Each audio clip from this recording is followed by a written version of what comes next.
Okay, I had to start the video off with just that iconic intro. Just the way the game begins. Ah! It's so good. Okay, so, getting back on track. Hi guys, MrRoflWaffles here. Today, I'm showing you some early Blood of the Dead gameplay thanks to the fact that Activision took me out to Treyarch last week. They let me capture a very, very small slice of gameplay for you all to bring back and show to all of you today.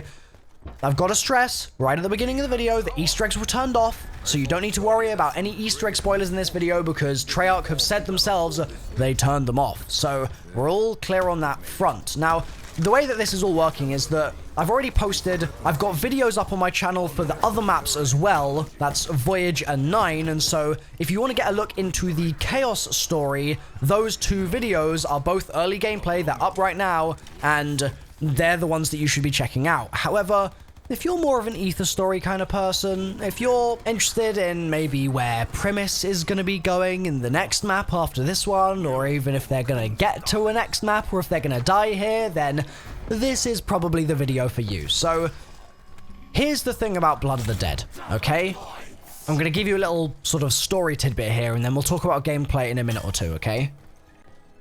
I don't think that Richtofen is going to be alive by the end of this map's Easter egg. I think that he is going to die. And I think that for multiple reasons. I think that just the general arc of Richtofen as a character would lead to this being a very neat death.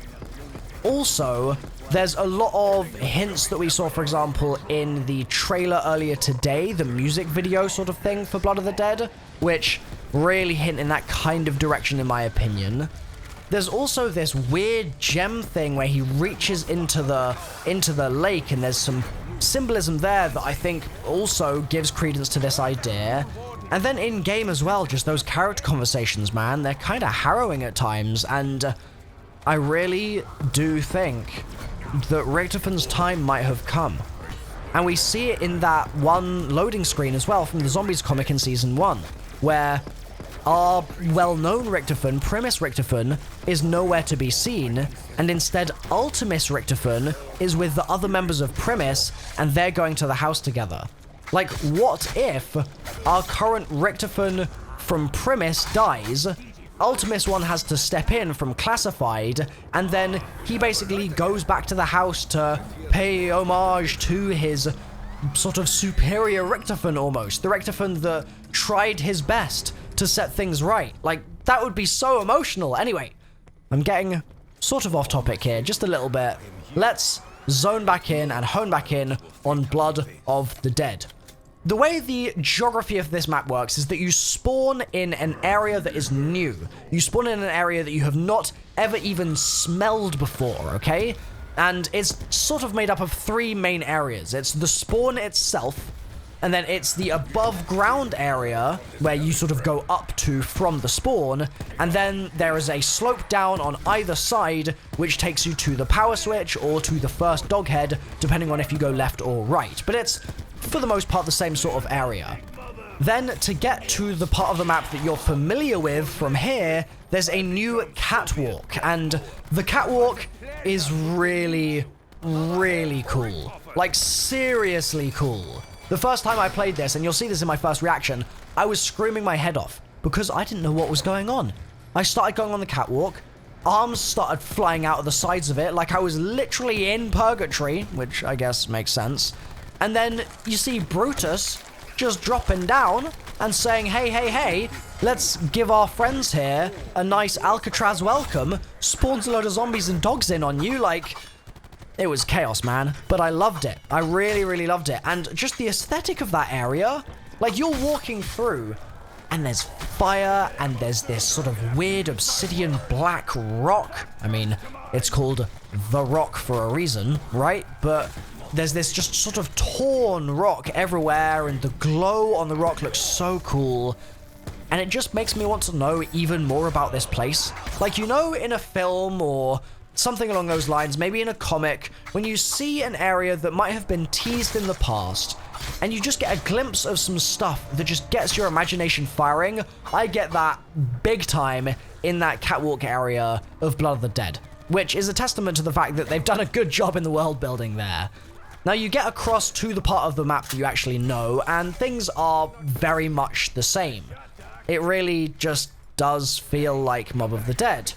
Apart from the fact that you don't have the Afterlife system now, and you don't have Juggernog now, and you don't have Double Tap now, and you don't have Speed Cola for your Blundergat right now, and so as much as the geography is roughly the same, there are some additions, and there is some cool new fast traveling and stuff like that, the overall experience is definitely different. Now, one of the things in all of Black Ops 4 Zombies, I nearly said Black Ops 3, one of the things that's different in all the maps is the Pack-a-Punch system, right? Because we're used to Double Pap being unbelievably strong. But in this game, Double Pap, for some reason, is kind of weak sauce. Like, you can get a couple of different variants, and this is something that I've showcased in my other Chaos Story videos as well, but I haven't actually talked about it just yet until this one. I think that the double pap effects in this kind of suck.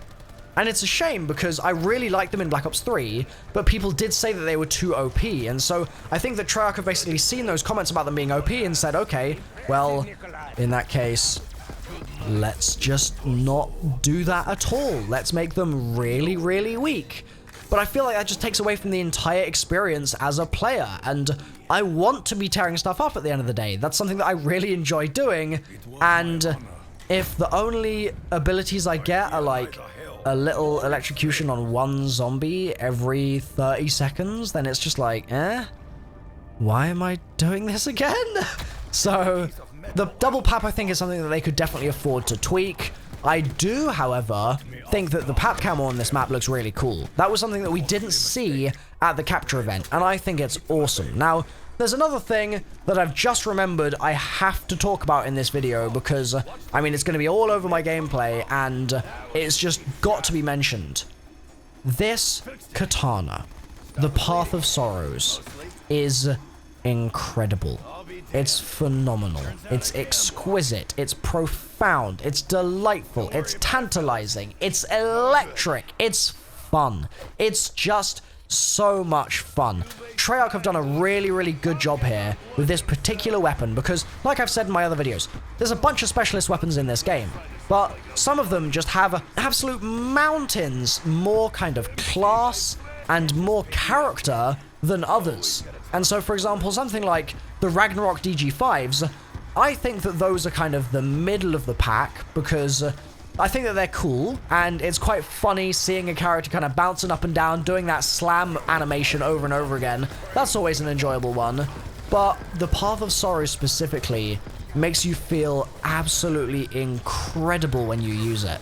Like, the zoom that you can do, and just the entire experience and the invis and everything is fantastic. So Treyarch, you've done a really good job there, and I hope that you look at what you've done with the Path of Sorrows and try and implement some of the kind of power fantasy into things like the flamethrower, because right now I feel like the flamer and the death machine are maybe a little left sort of wanting, maybe a little bit. Certainly on the other side of things for Chaos, I think that the Hammer of Valhalla is just the coolest thing in the world, and I don't think anything could ever top that for me, but that's just me. So, moving back to Blood of the Dead real quick, one of the things that has been interesting about this map is that some of the Easter eggy stuff from the past has changed. So, you're all used to, I'm sure, the methodology for getting the Hell's Retriever in the game, right? It's this little tomahawk, you throw it at zombies, it flies around, and then it comes back to you. In this, it's no longer the same process. There are 3 dog heads involved, so that might ring a bell, but the end of it is slightly different because you go somewhere that previously wasn't even in Mob of the Dead. For now, though, I think I'm going to wrap up the commentary about that here because, again, I don't want to stray too close to tutorial territory just because I'm not actually allowed to post any tutorials for another couple of hours, so you'll have to wait for my no-nonsense guides a little bit longer. Anyhow, though, thanks for watching, guys. If you've enjoyed this, please subscribe to my channel and turn on notifications to see all my Black Ops 4 Zombies videos. There's going to be a lot of them. They'll all be no nonsense, and they'll all be glorious, I promise. So yeah, thanks for watching, guys. If you've got any requests for videos for me to do once the embargo lifts and I can post whatever I want, let me know. I'm going to be trying to do everything. Like, I really am trying to step it up this year, so fingers crossed I can accommodate all of your requests, and whether it's Blackout or MP or Zombies, I should be able to get something up and give you guys some help. Alright? Thanks, guys. I've been MrRoflWaffles. I'll see you next time. Bye-bye.